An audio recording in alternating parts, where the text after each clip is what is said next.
I nobody movie review.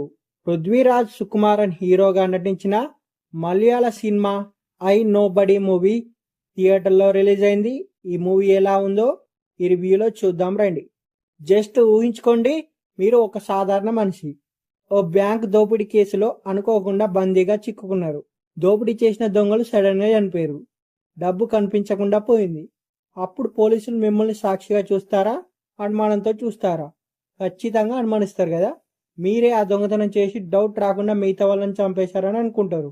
అయితే మీ చుట్టూ ఉన్న వాళ్ళు కూడా మీ దగ్గరే డబ్బు ఉందని ఆ డబ్బు కొరకు ఎంతకైనా తెగించేందుకు సిద్ధపడతారు. అవసరమైతే మిమ్మల్ని చంపేందుకు కూడా వెనకాడరు. ఈ సినిమాలో రాజీవన్ పరిస్థితి కూడా సేమ్ టు సేమ్. అయితే తాను నిర్దోషినేనని చెప్పకుండా మౌనం పాటిస్తున్న రాజీవన్ అసలు ఈ కేసులో ఎలా చిక్కుకున్నాడు, అతని క్యారెక్టర్ ఏమిటి, చివరి వరకు తప్పించుకున్నాడా లేదా అనేది తెలియాలంటే మనం మూవీ చూడాల్సిందే. ఈ మూవీ స్టార్టింగ్లోనే రాజీవన్ 100 నుంచి నెంబర్స్ వెనక్కి లెక్క పెడుతూ గన్తో బ్యాంక్లోకి అడుగుపెట్టే సీన్తో ఈ మూవీ స్టార్ట్ అవుతుంది.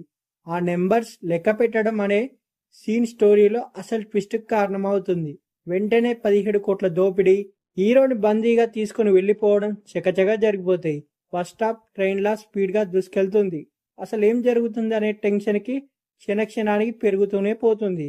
ఒక మంచి సీన్తో ఇంటర్వెల్ ట్విస్ట్ అనేది పడుతుంది. అయితే సెకండ్ హాఫ్ కూడా ఇలా ఉంటే ఇంకేం బొమ్మ బ్లాక్ బస్టర్ అని అనుకుంటాం.